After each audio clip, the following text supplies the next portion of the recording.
Man United have won the Manchester derby. They've beaten Manchester City by 2-1, and in this video we're going to be breaking down how they did it, including a look at Ruben Amorim's tactics that pushed his side on to get the victory.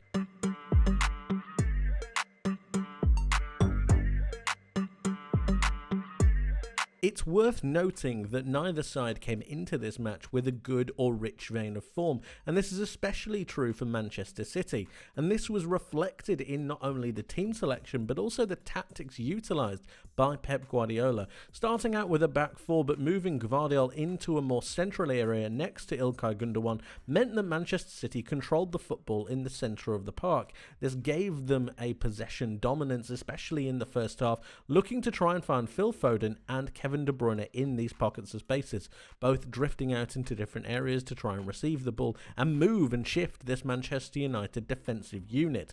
But a problem was found very early on, and that was the compactness of play that Manchester United had on a number of occasions. Ugarte and Mainoo at the time really did a good partnership of roaming together, being aggressive together and then retreating back into this central area to prevent any kind of progression from Manchester City to the centre of the pitch.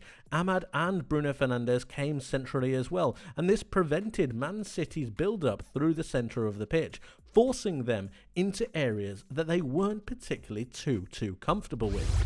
And this is exactly what I'm talking about when I'm referencing Manchester United's shape. They did a very good job of blocking off those central areas, forcing Manchester City out wide and preventing those pockets of space of being available. And we see this through United's shape here. So you've got Mazraoui, you've got De Ligt, Maguire, Lisandro Martinez, and you've got Diogo Dalot. But look how high this back five is.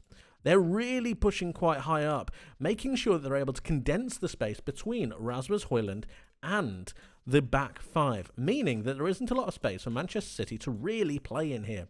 Then comes the role of the two central players in Mainoo and Ugarte, in pinning themselves onto the two central areas in Phil Foden in this instance and İlkay Gündoğan, because Kevin De Bruyne has shifted out wide for a second. It means that the progression of the football into these areas is not possible, which means that they need to start to go out wide, and it's these passes that are then starting to be forced, which is absolutely fine, because what Man United don't want is for this area to be taken. They don't want players in this area. They don't want players in these channels, because they're absolutely fine with Man City going out wide, attempting to cross the ball, and then winning those headers with those three big centre-backs. I say three big centre-backs. Sandro Martinez is aggressive, but he's not necessarily so tall. But it was the real play through the centre of the pitch, or the prevention of play through the centre of the pitch, that came from this great Man United shape.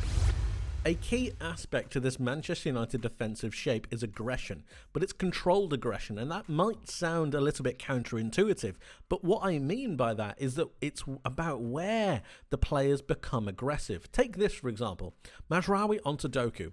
If Doku drops a little bit with the ball, instead of Mazraoui following that, he stays. And it's all about entering certain areas, because once a player enters an area, you're then going to get follow-ups. And once you get follow-ups, you have a better chance of players being dispossessed. And this really hurt Manchester City's progression, not only through the centre of the pitch, but also out wide at times. And it meant that crosses were always going to be challenged. Crosses were always going to have problems. Then Manchester City's real attempts to find those crosses with Haaland pinning onto Martinez was a little bit more difficult, because not only were they not able to get crosses into the box as many times as they would like, but once they did even attempt to have a chance to get a cross, it was normally blocked or deflected, and that led to a number of different chaotic moments for both Man City and United, which was absolutely fine for United because they were happy with their defensive shape. It meant that Manchester City's real main attacking threat came from set pieces.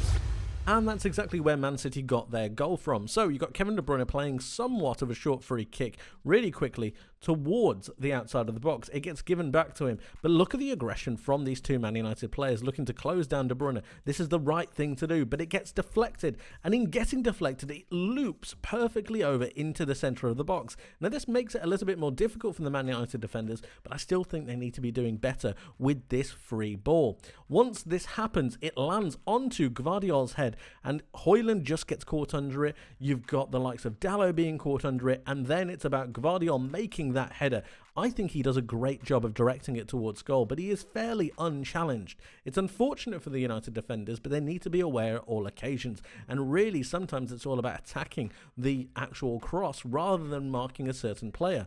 Guardiola does a great job here, and it ends up being 1-0 to Manchester City through a deflected cross, but it was these kind of avenues that was what Manchester City were really limited to.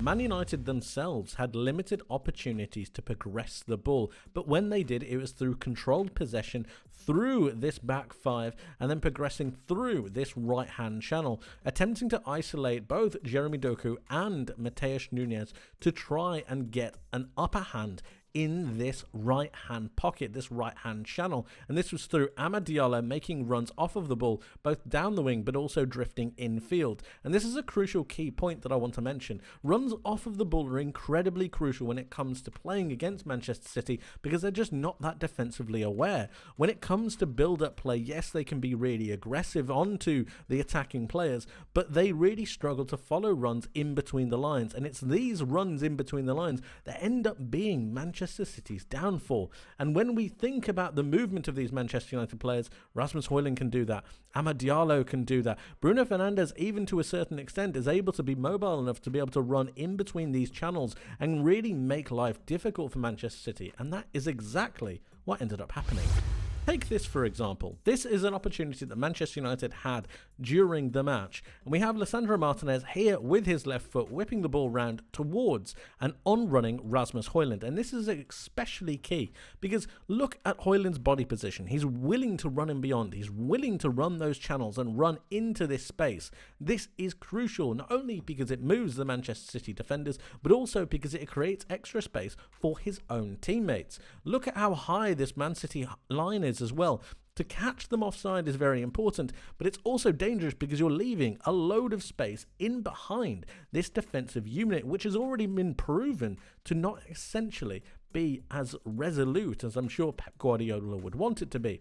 Not to mention that there isn't necessarily too depth in this Man City side, and you've got a number of defenders essentially on the same line, which isn't very good. As this progresses, a great pass from Martinez goes into Rasmus Højlund, who is able to control the ball, and then I'll leave you guys to make a mind up of whether this is a foul or not. I don't necessarily think he gets the ball, and I actually think he brings down Højlund, but let me know what you think in the comments below. It's an interesting one, but this is all down to the movement off of the ball, which has been key to this Manchester United setup. Let's take a look at another one. This is coming from a Mazraoui run that came down this right-hand side, beating a duel with Jeremy Doku, allowing for Rasmus Højlund to pick up the ball in a more central area. And look at how much space he's in. Look at this. Because Manchester City are retreating and because they don't necessarily have too many central players, because they've already attempted to be aggressive towards the ball, you've got Rasmus Højlund in a lot of space.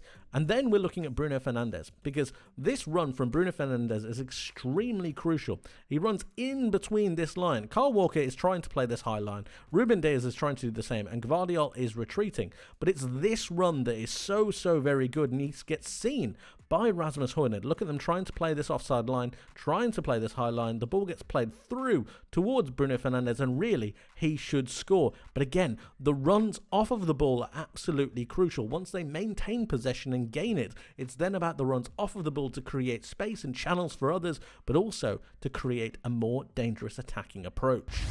We've mentioned the aggression already from this Manchester United side, but a key point along with that is the energy to allow that aggression to come out. The desire, the work rate, the determination, in particular from this engine room with Kobbie Mainoo and Manuel Ugarte. I thought Ugarte was absolutely brilliant as well, but it was the positioning, the aggression, and the energy.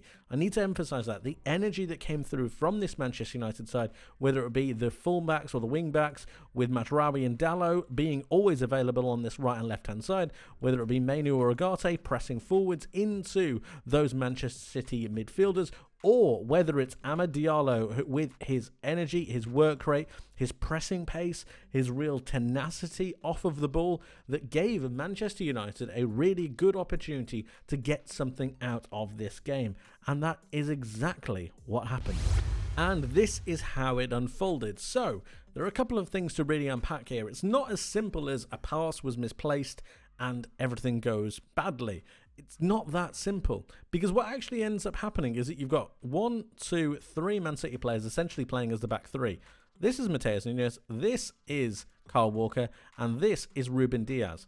Now, so Manchester City, as we already know, are not set from a progression point of view. These are not the positions that these players should be taking up, which means that they're not complete. They're not set.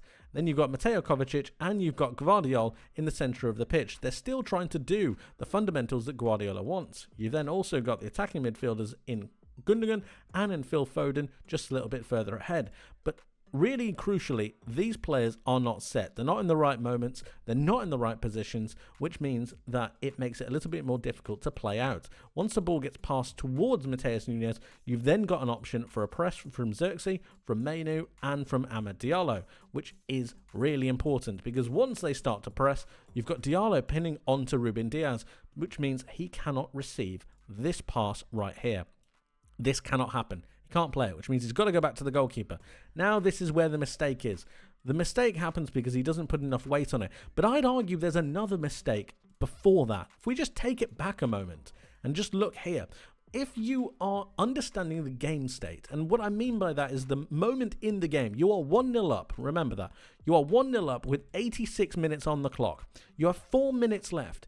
If you are in any way, shape or form uncertain about your moment in the game, about what's going on, the shape, perhaps you're not set, you need to really reset. And I think it would have been crucial for Kyle Walker to either go long, play forwards, or to even just pass back himself. But instead, they tried to play out wide, which initiates the Manchester United press. It doesn't necessarily matter whether they know that or not, but it's all about maintaining their position in that game state, and they failed to do so.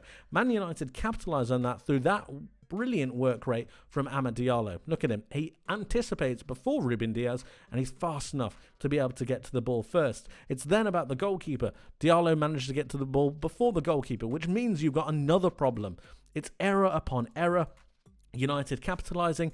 Diallo decides to not take the shot and instead double back on himself. And it's with this that the final mistake gets made, and that is the takedown for the penalty. It is a penalty. The contact is initiated onto Amad Diallo's right foot from you've got Matheus Nunes, and it means that United have a penalty, which they convert brilliantly. But the catalogue of errors that United capitalised on in this moment is incredible.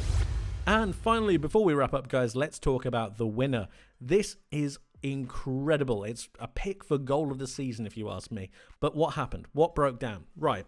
So you've got Manchester City in a decent defensive shape. You've got 1, 2, 3, 4, 5. You've got them quite narrow. That's not too bad. The line isn't necessarily equal, but it's not too bad either. But a crucial thing is you've got Lisandro Martinez on the ball and he's not being pressurised. Not quite anyway. And remember what we looked at earlier. And remember what we talked about with runners off the ball. Look at Amad Diallo. He's making a movement towards the space that's being left by Man City. That is crucial. And what actually ends up happening is he curves his run. He curves his run to then go back round. This is brilliant because it gives Martinez time to be able to play that pass.